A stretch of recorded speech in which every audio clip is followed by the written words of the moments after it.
Y ahora sí, continuamos con la agenda y tendremos la sesión que lleva por título Mecanismos de acción rápida ante desastres naturales y climáticos en la región de América Latina y el Caribe, una iniciativa de ALIDE. Este panel se realizará en 2 bloques, por lo que queremos invitar a subir al escenario primero al señor Fernando de Olloqui, de la división del CMF del BID, a la señora Elena Tenorio, directora del Banco Nacional de Desenvolvimiento y Social de Brasil, y a la señora Julieta Albano, gerenta de estudios económicos del Banco Provincia de Buenos Aires, Argentina, así como también a Romy Calderón, jefe de estudios económicos de ALIDE, y quien será además el moderador de esta sesión.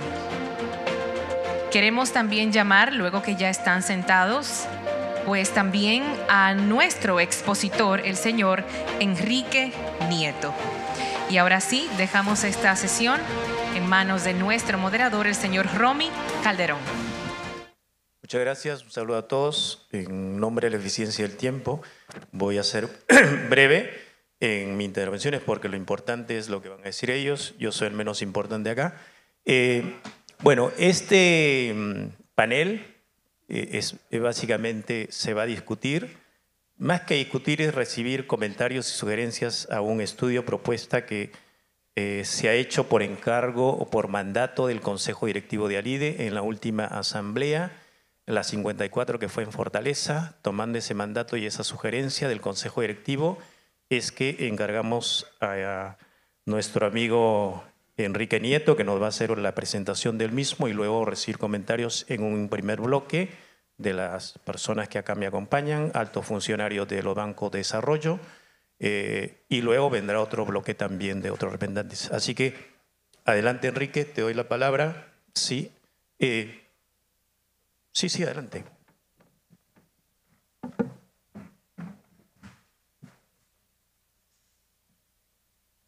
Ese muy buen truco de ALIDE de ponernos los faroles así no vemos si hay o no hay gente.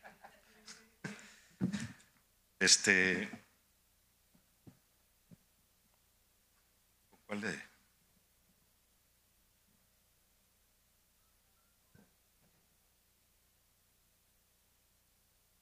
¿Sabes cuál es?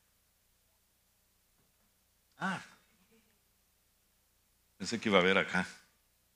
Bueno, es un estudio que me hizo favor la ALIDE de encargarme ante mi recién formada compañía consultora que después de salir del BID de algunos años, y básicamente es un análisis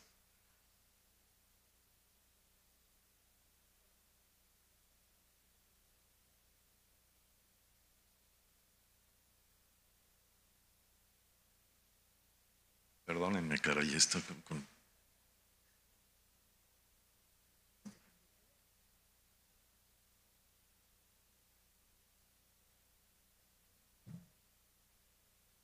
ahí está.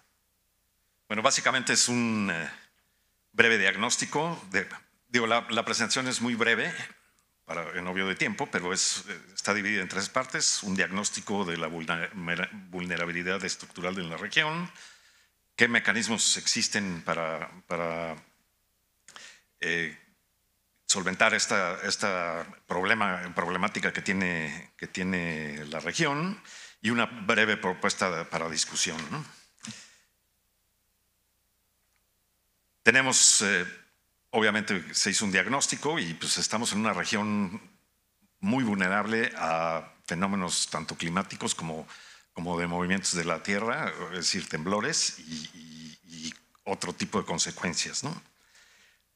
Todos estos riesgos pues tienen un alto costo para los países, ¿no? Aquí pusimos unos ejemplos, pero digo, el costo es tremendo y realmente hay que analizar y hay que ver qué se puede hacer para responder rápidamente a este tipo de emergencias, ¿no?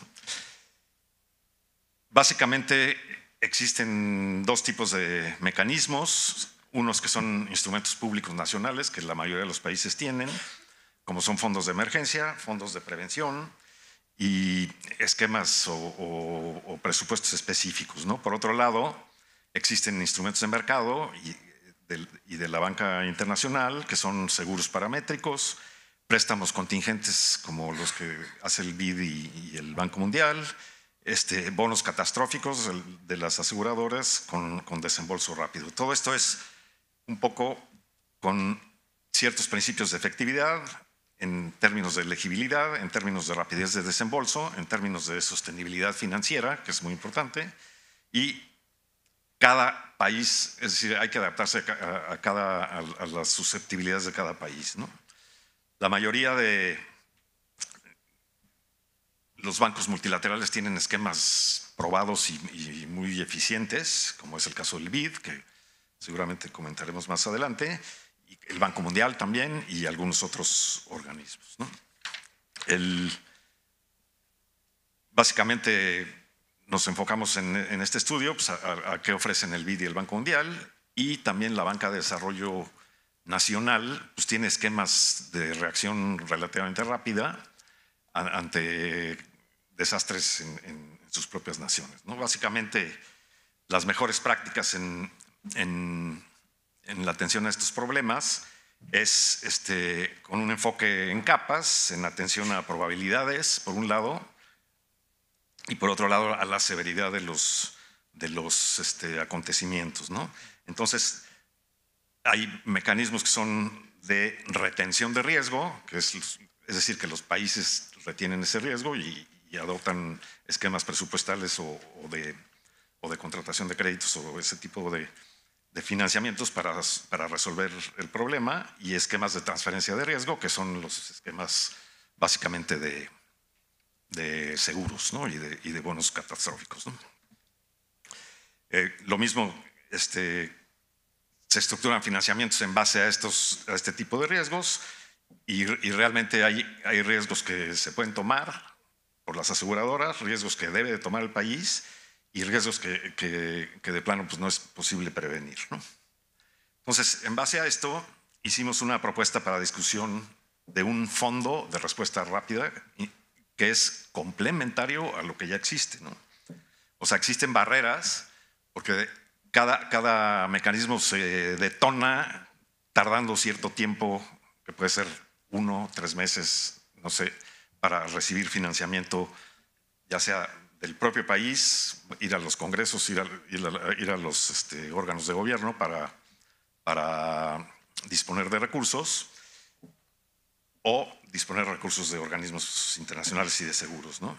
Entonces, en esta ocasión, sentimos que un instrumento de acción rápida, prácticamente inmediata, podría ser una cobertura de brecha en esos tiempos, ¿no? Entonces se está proponiendo un fondo de acceso rápido con principios clave como de automatización, equidad, transparencia y rapidez, ¿no? Básicamente, los objetivos serían garantizar desembolso inmediato tras un desastre, activarlo basado en datos, es decir, que sea tipo paramétrico, con transparencia y con accesibilidad equitativa a los países participantes, ¿no? La estructura financiera es muy simple, es simplemente un instrumento intermedio que forme de alguna manera un amortiguador financiero entre el momento del desastre y el momento en que entren mecanismos de reconstrucción o de atención, entre comillas, inmediata, ¿no? Para tener una sostenibilidad financiera, pues tiene que ser recursos reembolsables, es decir, hay que acudir a los países para formar un fondo y a los organismos y demás donantes, y ese fondo tendría que operar de una manera sostenible, ¿no? Es decir, que una vez que se aplique a un país, de una manera mutual, sea reembolsable, ¿no? Las fuentes de financiamiento ya las mencioné: gobiernos, organismos financieros internacionales y sector privado, ¿no? Básicamente la idea es que sea algo de activación automática basada en parámetros técnicos, que cubra la brecha hasta que se detonen seguros y otras fuentes, con una buena supervisión, y creemos que la banca de desarrollo puede ser un facilitador de este tipo de desembolsos, ¿no? Por otro lado, pues al ser un fondo con recursos públicos, pues tiene que haber cierta gobernanza. Entonces hay dos maneras de hacerlo, según lo vimos. Una es delegar a quienes saben administrar recursos públicos, por ejemplo, las bancas multilaterales o a lo mejor aseguradoras, y además que participan en este tipo de financiamientos, y precisamente con eso pueden cubrir ese gap importante, ¿no? Y la otra, pues, es crear una instancia interna, que yo no sería particularmente, es decir, no sería buena idea crear una gobernanza, y estaríamos creando prácticamente un fondo burocrático, ¿no? La estructura operativa, estamos proponiendo que haya un órgano de gobierno, que haya un comité de gestión y una unidad técnica operativa, ¿no? El comité de gestión opera, administra, evalúa impactos y ajusta reglas, y la unidad técnica, pues, es la operativa, ¿no? Las principales reglas de operación que proponemos son criterios muy claros de elegibilidad, proceso de solicitud simplificado y rápido, a lo mejor 24, 48, 72 horas máximo, uso de tecnología, obviamente por ser paramétrico, y obviamente, pues, tener esquemas de gobernanza y de auditorías anuales, ¿no? La idea es tener un fondo integral y con mejora continua. Obviamente esto es complementario, no puede ser un fondo y nada más, para cubrir ese gap que les he mencionado y complementarlo con seguros, créditos y demás, con estrategias de reinversión, pero sin embargo tiene que ser muy líquido, porque, pues, los desastres pasan de la noche a la mañana, y hacer, digamos, retroalimentar con evaluación y ajustes anuales, y involucrar a la comunidad para que participe, ¿no? Básicamente estamos proponiendo siguientes pasos: obviamente evaluar la propuesta, y luego ajustar, definir el marco técnico, movilizar, etcétera, ¿no? Este sería un inicio de hacer un trabajo muy serio para constituir un fondo mutual de todos los países de Latinoamérica, ¿no? Que entiendo que son 33 somos. Y pues con eso, nada más rapidísimo les. Gracias, Enrique. Has hecho honor al nombre del fondo, Acción Rápida, porque ha sido rápido, no te has pasado de tiempo.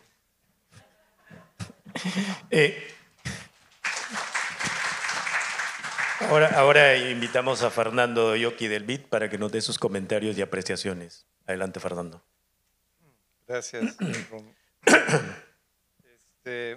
Hemos escuchado par de días, ¿no?, de la frecuencia y la intensidad de cada vez de los desastres naturales, ¿no?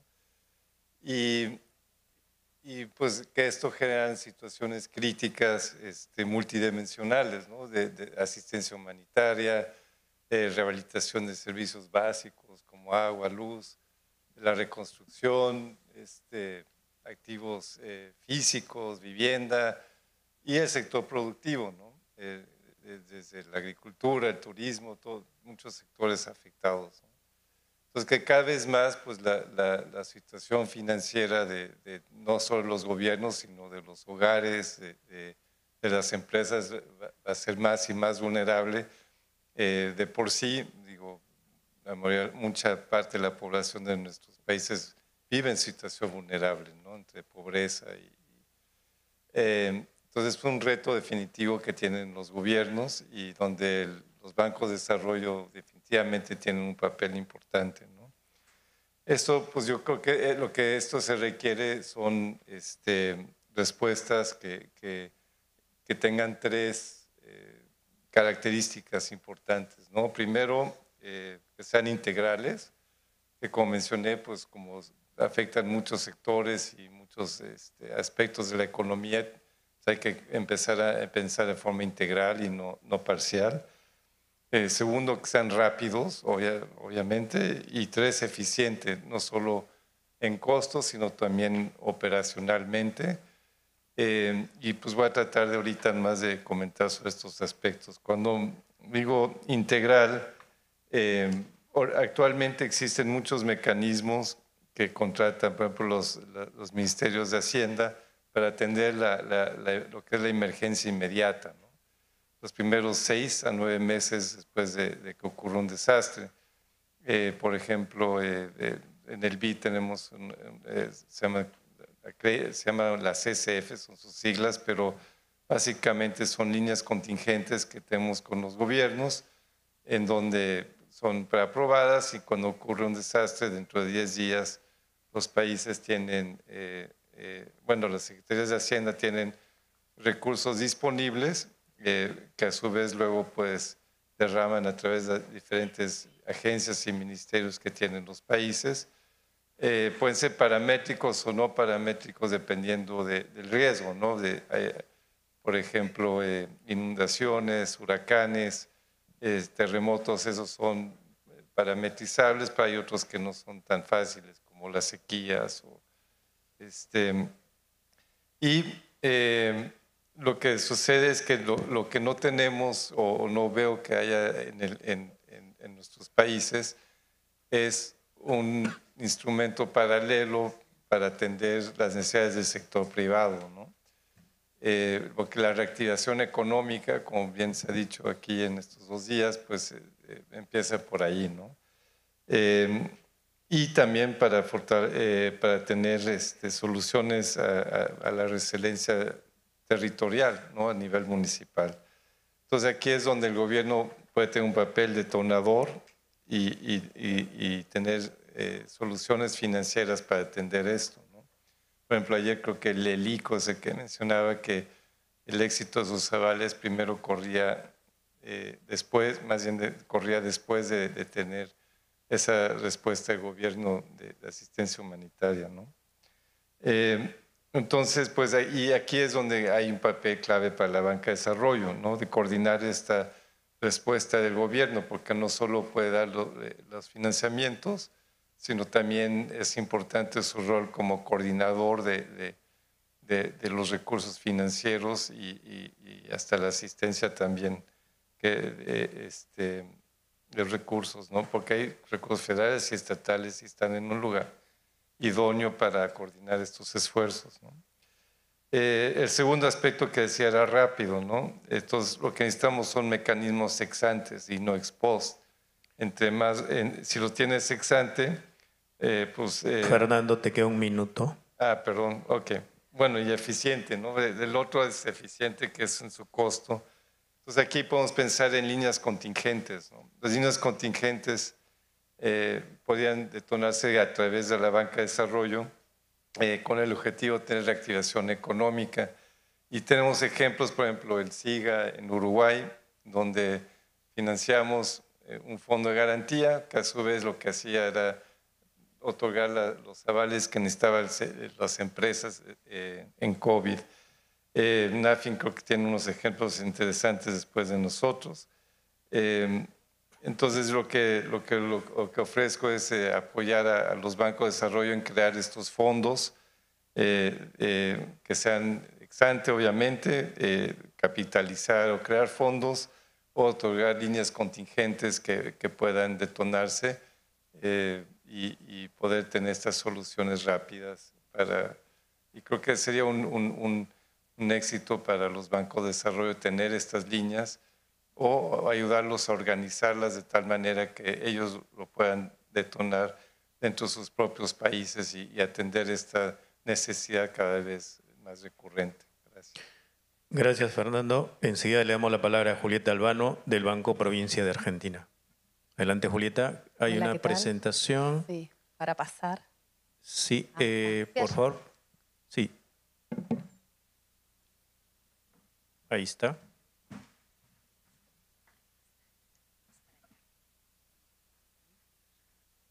Bueno, quería agradecer en nombre de ALIDE a todos desde el Banco Provincia, agradecer a ALIDE la presencia en esta ponencia. Bueno, un poco nosotros queríamos contar una experiencia que tuvimos desde el Banco de la Provincia de Buenos Aires con esto que nos está pasando a todos, ¿no? Que todos los desastres naturales son cada vez más seguidos. Nosotros venimos de un 2023 con una sequía que dicen en Argentina que fue la mayor en 100 años o en 70, no está muy claro, entre 70 y 100 años, pero tuvimos que enfrentar desde el Banco de la Provincia a todo un montón de productores que estaban enfrentando una sequía. Y ahora este año tenemos un caso puntual de un desastre natural que ocurrió en la provincia de Buenos Aires, de la cual nosotros somos el banco público de la provincia de Buenos Aires. Un poco para contarles, este es el mapa de la provincia. Tenemos 135 municipios y nuestro banco tiene 408 sucursales diseminadas en el total de la provincia, digamos en todos los municipios. Y nosotros hay 147 localidades que reciben asistencia en forma, o sea, donde el banco está exclusivamente, no hay otra entidad financiera. Entonces nuestro rol social es muy importante. Tuvimos un desastre natural en el partido de Bahía Blanca y el gobierno provincial declaró emergencia, partidos en emergencia por temporal, a 7 partidos, de los cuales 6 circundan el partido de Bahía Blanca, que fue el más afectado. Como para dar una magnitud del desastre, en 12 horas llovió lo que llueve en 6 meses, digamos, en ese partido. Entonces, entre el 6 y 7 de marzo, esto es muy reciente, y tal vez, releyendo la ponencia hace un rato, nosotros lo llamamos mecanismos de acción rápida. Creo que es mecanismo de acción rápida y coordinada, porque el gobierno provincial también hizo una medida de apoyo presupuestario importante, o sea, esa ayuda fue transferida a través del Banco de la Provincia, como nosotros como agente financiero de la provincia de Buenos Aires. Nuestra acción rápida, y creo que es lo más importante de esta ponencia que nos debería quedar, digamos, son los 4 mecanismos de trabajo.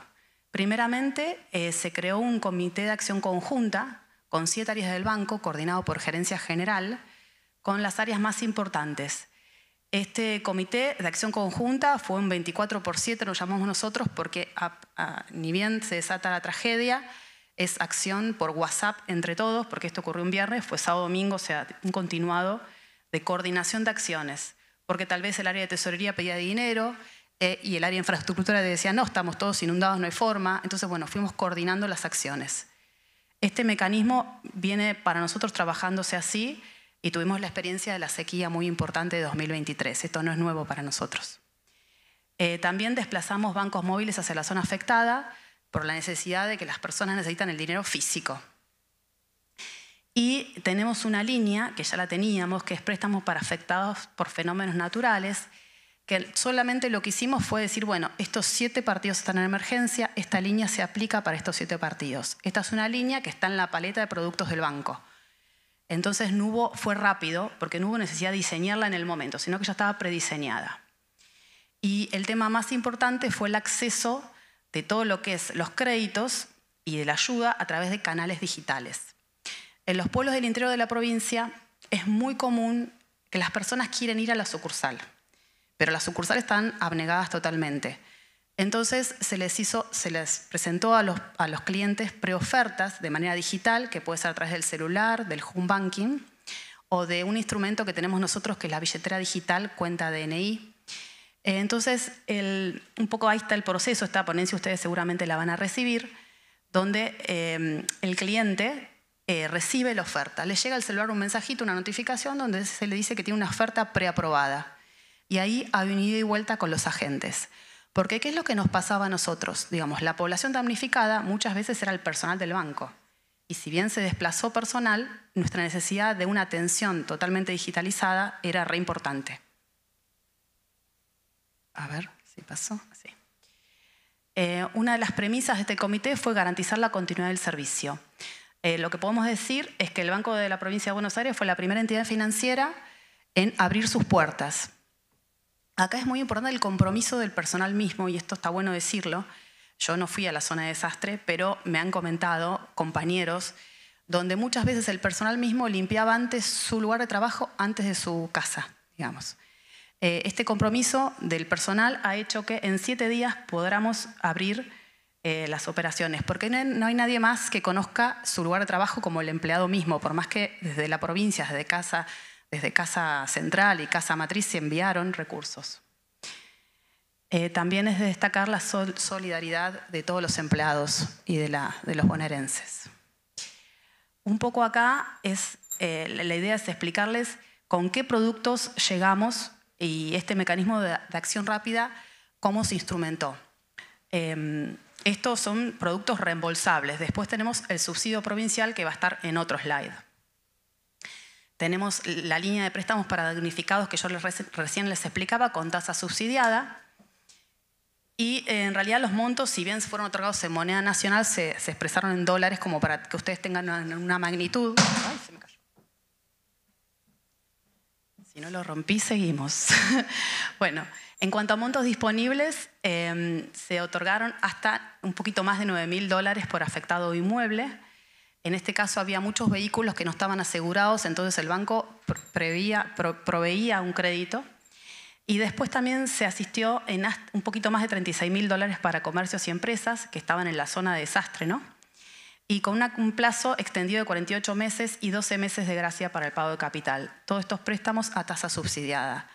Lo mismo se asistió también, se llegó a los microemprendedores. Te queda un minuto. Me queda un minuto. Sí. Bueno, la idea es que en total se otorgaron más de 27.000 créditos por el equivalente a $80 millones, de los cuales $17 millones fueron a tasa subsidiada. En el municipio de Bahía Blanca, que fue donde estaba la mayor afectación, que se habla de 30.000 damnificados, el banco llegó con 15.000 créditos, o sea, llegamos al 50% de la población damnificada.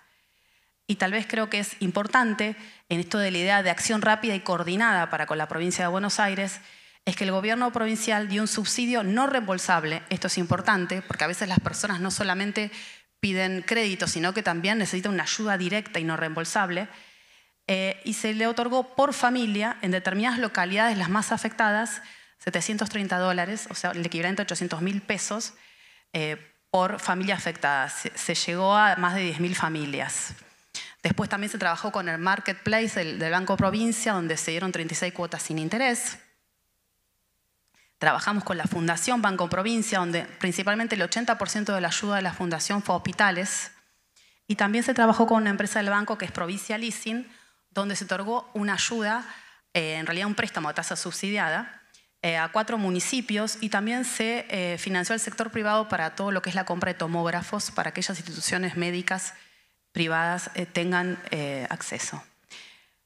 Un poco para concluir, este es el último slide, para resaltar la idea de la solidaridad, el trabajo en equipo y la atención inmediata, que fue prioridad, digamos, la llegada con bancos móviles para que haya dinero en efectivo y el tema de canales digitales. Y un poco volviendo a la propuesta de Enrique, esta idea de que desde la economía las necesidades son infinitas, pero los recursos son escasos, se complementa también con la idea de que nadie se salva solo y que tal vez un fondo de todas las economías sería de mucha utilidad para llegar rápido y efectivo. Gracias. Muchas gracias, Julieta. Sí. Y bueno, ahora le cedo la palabra a Elena Tenorio del BNDES de Brasil. Adelante, Elena. Muchas gracias. Estaba aquí y recibí una mensaje en el móvil de que ex-presidente de Uruguay, señor Pepe Mujica, Jorge Pepe Mujica ha morido ahora y es una persona muy importante, creo que para Brasil, para Uruguay certamente, pero toda América Latina.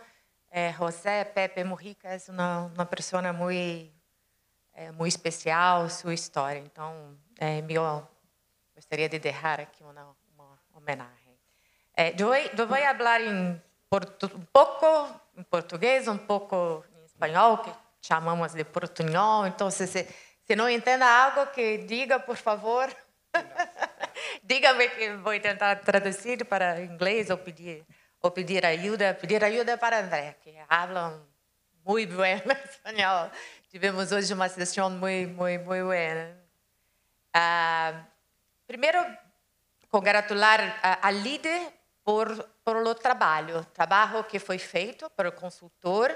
É muito bom estar aqui hoje discutindo algo concreto, uma ação, uma proposta. Isto é muito importante. E me recordo que esta proposta começou em uma ideia do presidente do BNDES, não foi? Certo, está escrito isto no documento, né? O presidente do BNDES, ano passado, durante o seminário de Alide em Fortaleza, Brasil, ha sugerido esta ideia, a criação de um fundo internacional para desastres naturais, porque estávamos todos em Brasil e no mundo impactados por o que ocorreu em Rio Grande do Sul. Porto Alegre, Rio Grande do Sul, que foi uma inundação, a maior desastre natural na história do Brasil. Foi algo muito impactante, muito triste, e que ocorreu no mesmo mês que a Assembleia de Alide. Então, o presidente Mercadante estava muito impactado e precisávamos de respostas rápidas e todos estavam muito mobilizados. Depois de um ano, estamos aqui para discutir. E o que é muito bueno nessa proposta é que não partimos do zero. Vocês investigaram o que já experiências passadas de Argentina, de outros países, e também a experiência de Brasil com o próprio Rio Grande do Sul. Hoje podemos dizer que o estado do Rio Grande do Sul ha superado, não totalmente, porque vidas se han perdido, mas ha superado em termos econômicos o que ocorreu. A economia brasileira, ano passado, cresceu algo em torno de 3%, a economia total do Brasil. E a economia de Rio Grande do Sul cresceu mais de 4%. E por que digo esse número? Esse número é porque a economia se recuperou, pero que gostaria de dizer é que as inversões públicas são muito importantes para uma recuperação econômica rápida. E temos isso com números, com dados. Uma outra coisa, uma outra experiência muito importante que ha trazido fotos, o que é muito bem, poderia ter trazido fotografias também. Uma coisa muito importante que debes levar em conta é que a equipe de BNDES que trabalhou em Rio Grande do Sul, em BNDES se queda em Rio de Janeiro, a cidade de Rio de Janeiro. E é lejos de Rio Grande do Sul, porque o Brasil é um país muito largo. A equipe de BNDES saiu de Rio de Janeiro e imediatamente foi a Rio Grande do Sul. Não havia aeroporto, portanto não havia voos, não havia rutas, as rutas estavam todas interrompidas e a equipe do BNDES foi com um carro especial, com um coche especial e se quedou lá. Isso é muito importante, porque quando estamos falando de um fundo global que pode ser, a gestão pode estar em um multilateral, pode estar em um país distante, é diferente. Tem que estar lá, tem que sentir, tem que estar onde a tragédia, onde as coisas estão acontecendo. Mesmo que seja uma pequena equipe, a decisão tem que ser. O presidente da República se foi lá, os ministros, tudo estavam lá. Isto é uma coisa que temos que pensar quando trabalhamos aqui esta emergência. Então, esta é uma experiência importante de BNDES, estar lá. A outra coisa é que depois desse evento extremo em Rio Grande do Sul, BNDES criou uma estrutura permanente para lidar com as emergências climáticas. Porque temos que estar como apostos. Não podemos separar a equipe quando algo acontece. Temos que estar preparados.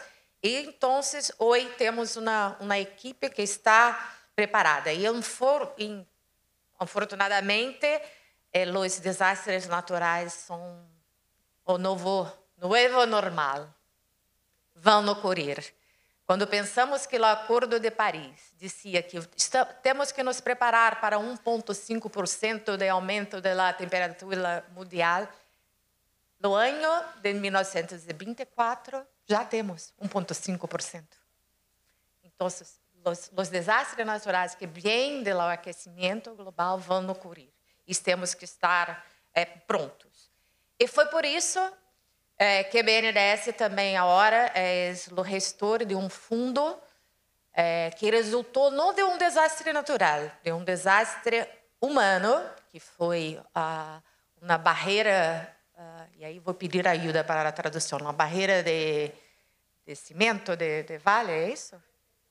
Uma represa que foi um desastre terrível na cidade de Minas Gerais, pero foi junto com um desastre climático também, porque era o aumento das chuvas, juntos com a barreira se rompeu.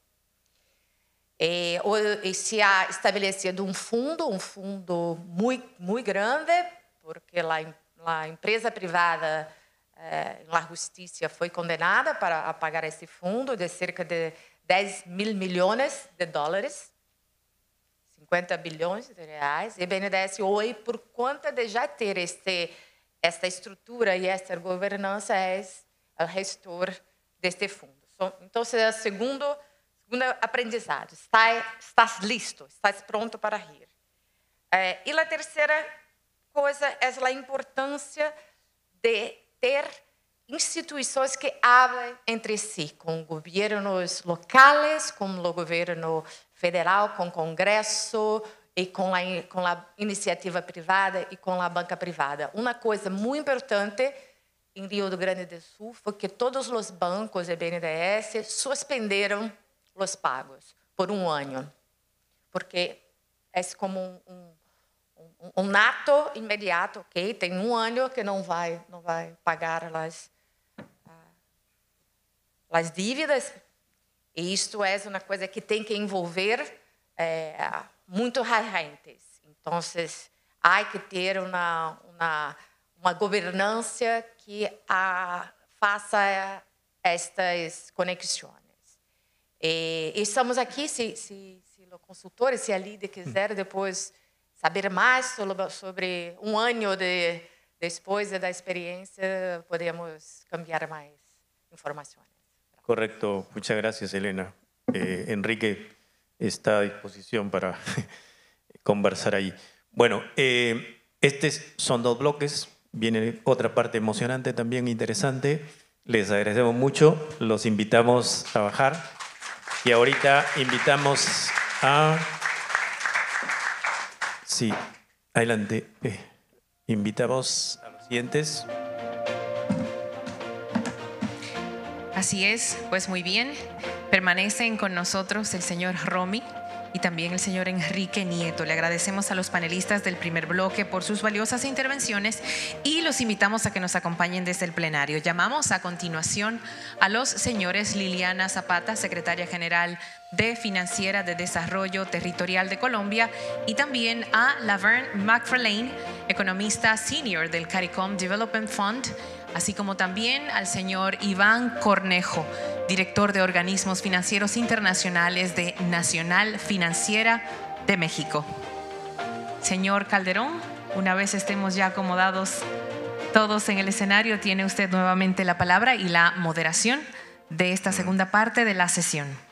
Muy bien, en realidad por cuestiones logísticas hemos hecho estos dos bloques, pero es el mismo panel. Bueno, ya están listas. Liliana, tú eres quien empiece en este segundo bloque. Adelante, tienes la palabra. 6 minutos, por favor. Buenas tardes, gracias. Gracias por la oportunidad de estar acá para compartir nuestra experiencia desde Findeter.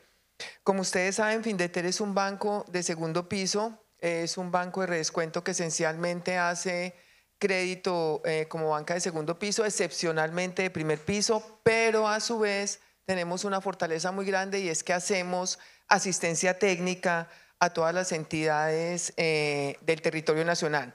Y en este punto es donde me quiero detener, en el tema de la asistencia técnica que ha hecho Findeter y que hizo Findeter en 3 situaciones en especial, pero me voy a detener en una porque no tengo ni 6 minutos, y es la que tiene que ver con lo que se originó después del huracán Iota, que destruyó, todos saben, el 98% de la isla de Providencia.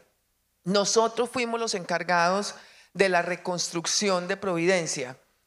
Findeter llevó a cabo la construcción de 1.831 viviendas.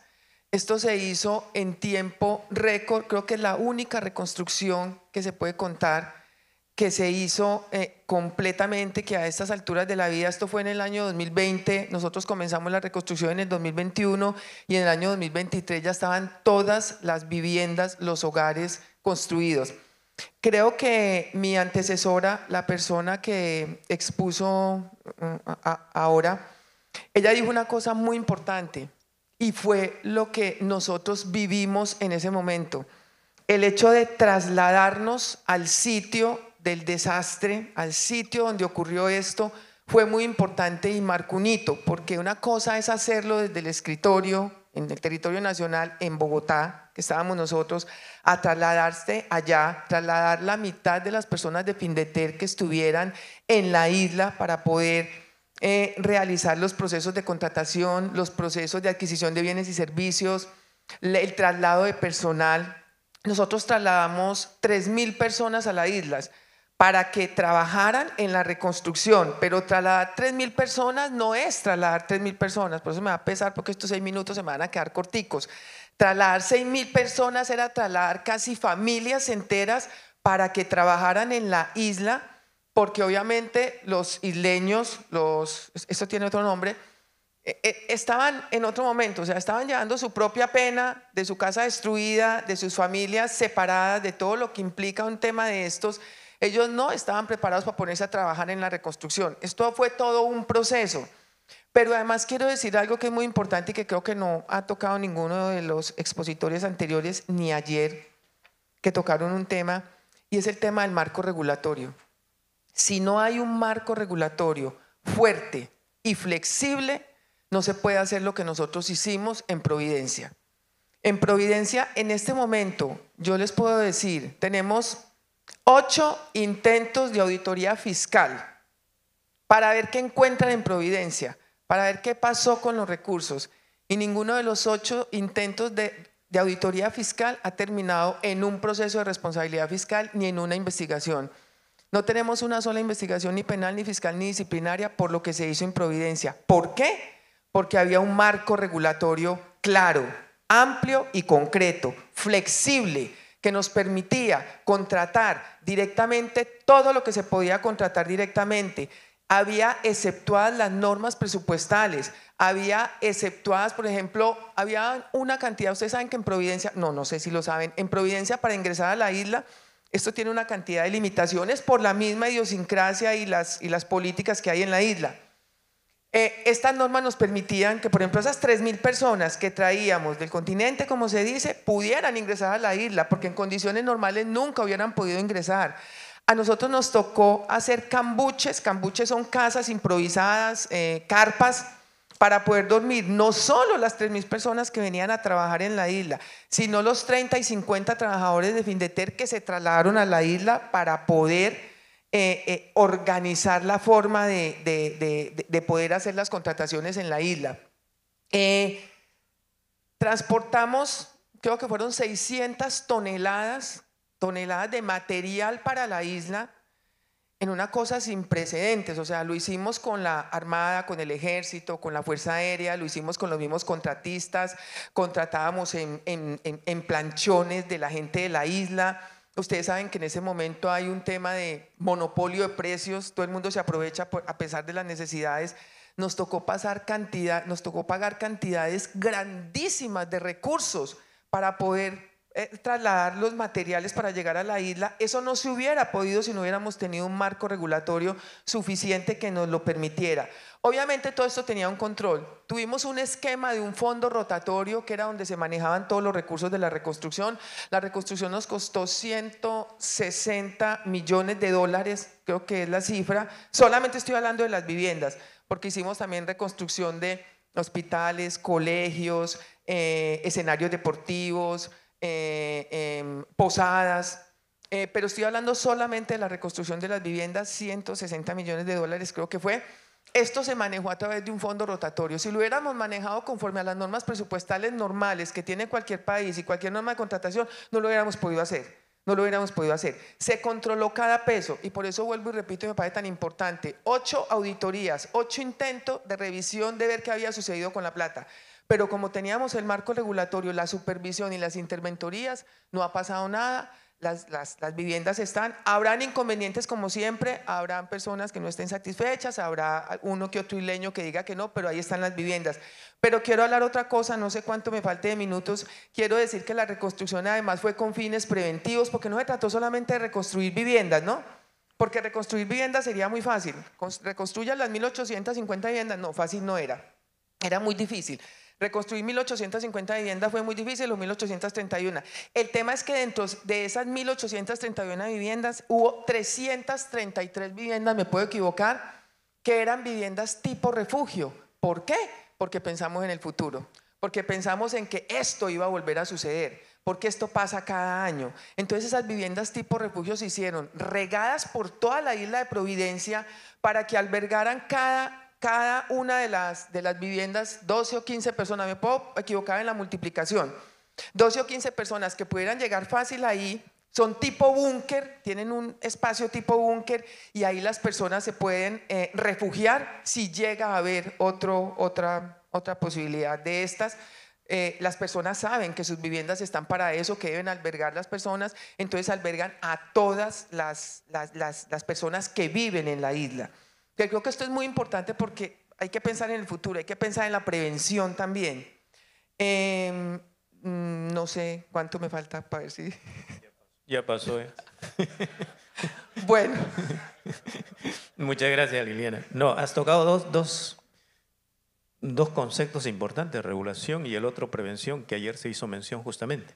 Bueno, ahora quiero invitar a mi amiga, a gran amiga, Laver. Adelante, Laver.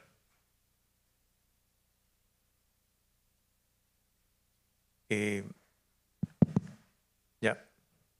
Thank you. So thank you very much, Romy and Alide, for the work you've been doing and to invite me on this panel. I'm very honored to be sitting among such esteemed panelists, first block, and now we're here in the second one.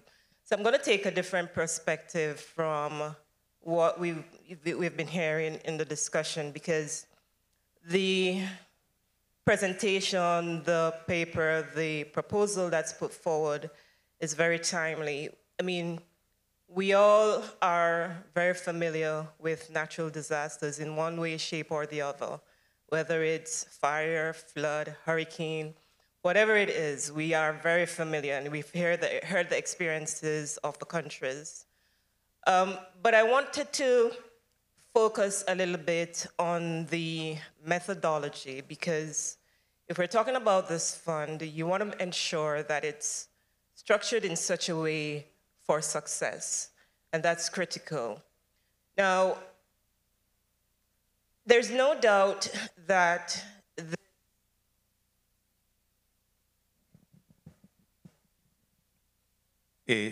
no lo golpeen ni lo toquen porque ellos abren la línea del audio. Yeah, so there's no doubt that this presentation is necessary. And what is important is when we are faced with disasters, when we're faced with crises, the last thing we want to hear about is to take on loan, to take on additional debt, especially if you're already burdened with debt from a fiscal perspective. And so there are certain elements there that should be reconsidered. Also, as we speak about insurance, the whole issue of parametric insurance, while we know that, yes, the claims are there, claims are important, it is very easy that some of these disasters can wipe out an entire pool of insurance. And I'll give an example. In the Caribbean, the Commonwealth of Dominica, in 2011, this was just a mere tropical storm. It wiped out 40% of the country's GDP. 3 years later, 2013, It wiped out 90%. This was another storm. Erika wiped out 90% of the country's GDP. And if that wasn't enough, in 2017, Hurricane Maria came and wiped out 220% of the country's GDP. Now, certainly, if you're looking at this in the context of parametric insurance or whatever sort of insurance to claim on, and you're looking at pool of resources, and other countries are not as vulnerable or not as impacted, clearly these risks are uninsurable. So that too is to be reconsidered. And then when you talk about taxes, clearly that's an additional inflationary burden on a society that's already vulnerable, and you don't want to go burden there. So what then are some of the possible solutions? Before I get to that, there is mention of using GDP as an indicator, and I think that ought to be reconsidered. To consider other variables, there's been a recent launch of the Multidimensional Vulnerability Index. A colleague mentioned that in the first block. I think that has a critical role to play and should be more central in the discussion. We also want to be able to speak about the role of the Green Climate Fund. I mean, you have several countries that can access readiness grants that can use for responsiveness in the face of disaster. How do we leverage that? How do we leverage the existing funds? COP30 is coming up also in Brazil. We are going to be continually speaking about this loss and damage fund. How do we access those funds within the context of a rapid response? Certainly, we want to be able to also leverage the private sector. What is the role of the private sector?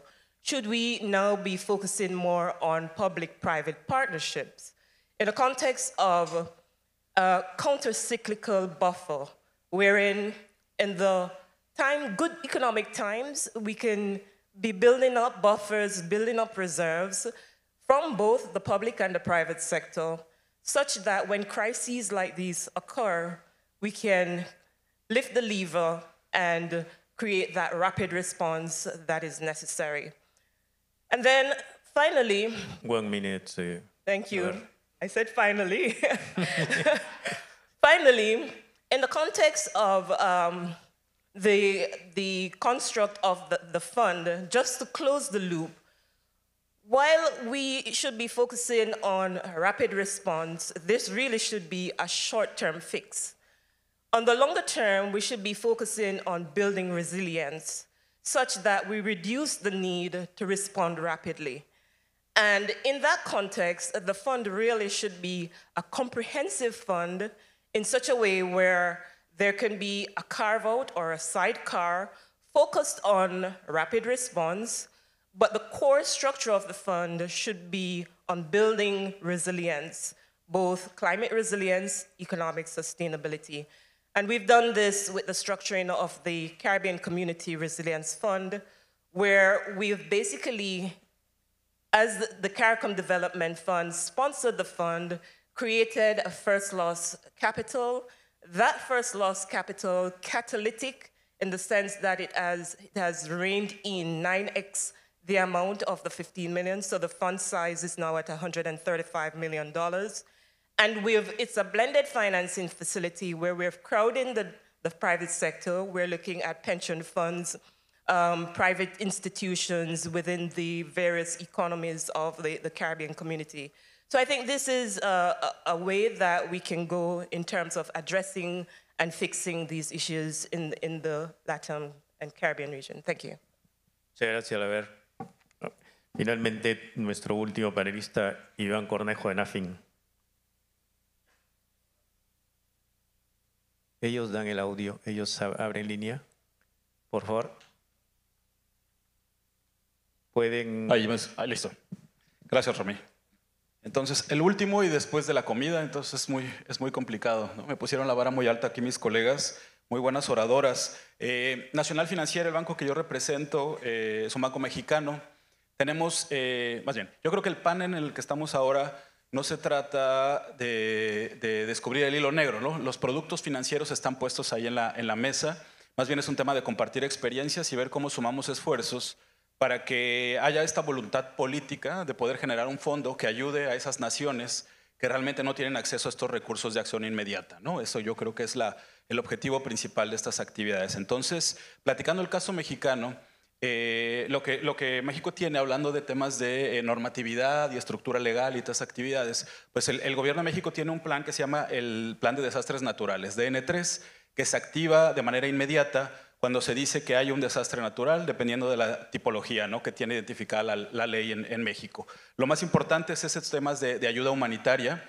Sin embargo, cuando hablamos de trasladar este tema de apoyo hacia la banca de desarrollo, en México existen 6 bancos de desarrollo. El que yo represento, atendemos a las pequeñas y medianas empresas. Eso significa que nosotros estamos en la parte de la reactivación económica. Cuando hablamos de reactivación económica, hemos tenido desafortunadamente distintas iniciativas o intervenciones que hemos tenido.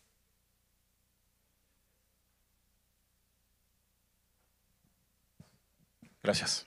Hemos tenido, desde 2013, hemos tenido 17 intervenciones a través del Banco de Desarrollo que hemos atendido para temas de 7 desastres naturales, 5 temas de reactivación sectorial, 4 reactivaciones económicas general para todo el país y una crisis sanitaria que todos conocemos como COVID.